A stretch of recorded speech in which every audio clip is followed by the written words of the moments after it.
आज के इस महाप्रसंग में हम सभी जानेंगे घर घर में कैसे मिठास आ सकता है। खासकर घर घर में बहू और सास के बीच लाखों किलोमीटर की दूरी बनी रहती है, आंतरिक दूरी बनी रहती है,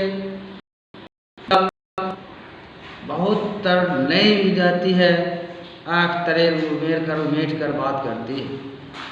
इसका एक ही कारण है कि हम एक दूसरे को पहचान नहीं कर पाते हैं, सद्भावना की उपज नहीं कर पाते हैं और अपनी अपनी मन की चाल चलते हैं, इसलिए घर दिन प्रतिदिन बिखरता जाता है।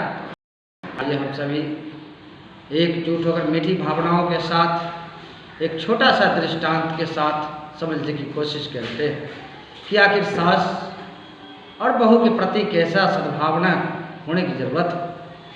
यदि बहू सोच ले कि हमारी जो बेटी गई है वह तो पढ़ाई हो गई है और हमारी बेटी की बदले बेटी आ गई है, और बहू सोच ले कि जो हमारी माता थी वह पढ़ाई हो गई है और माता के बदला माता आ गई है, पुनः बेटी और माता के संबंध स्थापित कर ले, तो मैं उम्मीद करता हूँ कि लगभग घरों में ये दूरियाँ जो सास और बहू के बीच की जो लाखों किलोमीटर की जो दूरियाँ बढ़ गई है या बनी रहती है, उस दूरी में कमी आ सकता है।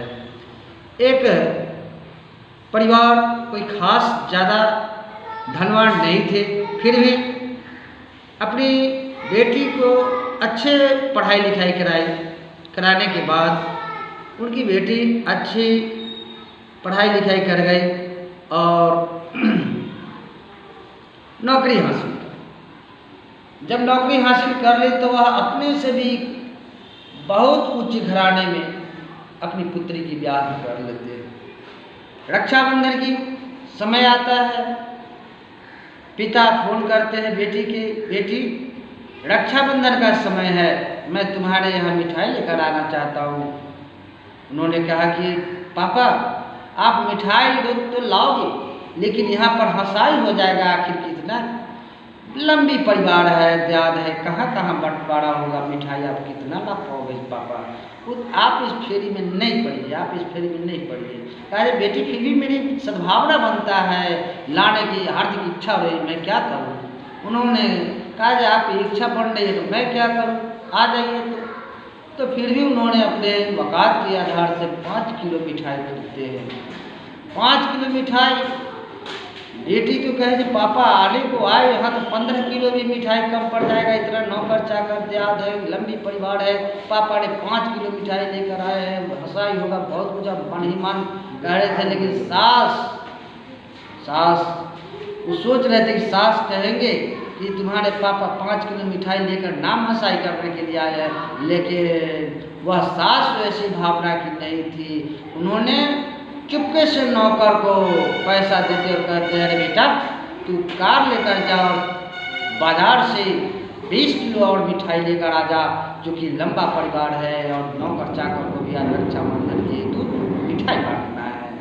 और मिठाई लेकर रसोई घर में नौकर के द्वारा मंगा कर रख लेते हैं, सारे को देते और कहते हैं बहू सारे नौकर चाकर को मिठाइयाँ खिलाइए, मिठाई बांटो। तो वह बेटी बहुत परेशान हो रही है, पापा ने तो 5 किलो ही मिठाई लाए हैं और सारे को निमंत्रण कर रहे हैं कि कैसे होगा।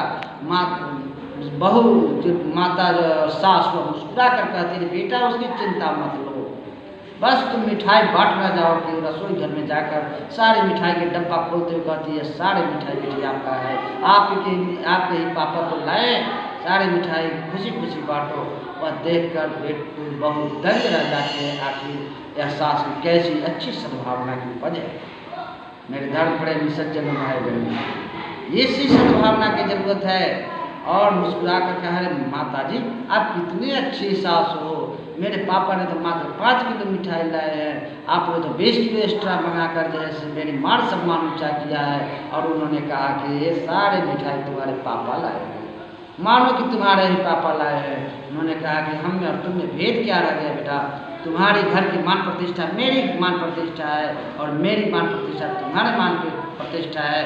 इस तरह से जब हम एक दूसरे को मान सम्मान को ख्याल रखेंगे, ध्यान रखेंगे, तो मैं उम्मीद करता हूँ कि एक दूसरे को कटाक्ष और ग्लानि शब्द नहीं निकल पाएगा। मेरे धर्म प्रेमी अपने आप में एक दूसरे के प्रति मिठास और प्रेम सद्भावना उपजाने की ज़रूरत है, एक दूसरे की पहचान करने की ज़रूरत है और यह समझने की ज़रूरत है कि हमारा जीवन इस पर निर्भर है और इसका जीवन मुझ पर निर्भर है। दोनों एक दूसरे को पारस्परिक संबंध जब हम स्थापित करके जीवन यापन करेंगे तो मैं उम्मीद करता हूँ धर्म और संबंध में मिठास आ सकता है और वह बहुत खुशी सारे नौकर चाकरों को और टोले पड़ोसन को मिठाइयाँ बांटी और हंस कर जीवन यापन करने लगे। इस तरह से हम जब एक दूसरे को कष्ट में काम आएंगे, एक दूसरे के जीवन में काम आएंगे तो मैं उम्मीद करता हूँ जरूर जीवन में मधुरता का आगमन होगा और जीवन सुखमय होगा और वह घर एक दिन मंदिर में बदल जाएगा। जिस तरह से लोग घर में मंदिर में काम करने के लिए भाग्य सौभाग्य समझता है, इसी तरह से वह मंदिर या घर एक दूसरे के प्रति प्रेम की जागरूकता होगा, सद्भावना की धारा प्रवाहित होगा। वह घर नहीं मंदिर होगा, मंदिर नहीं स्वर्ग का समान होगा। एक दूसरे के प्रेम इस महाप्रसंग को विशेष प्रारूप न देते हुए इस वाणी को विराम की ओर ले जा रहे हैं। अगले महाप्रसंग में हम सभी जानेंगे कि आखिर हमारे लक्ष्मी माता घर का आगमन हमारे घर में कैसे हो सकता है। तो इस महाप्रसंग को हम यहीं पर विराम करते हैं। अगले वीडियो के माध्यम से हम इस सभी जानेंगे कि माता लक्ष्मी का आगमन हम कैसे घर में प्रवेश करा सकते हैं खुशी खुशी। जय जय सीताराम। सद्भावना की जय, मानव समाज की जय, सद्विचार की जय, मीठी भावना मीठी संस्कार की जय, मीठी व्यवहार की जय। जय जय श्री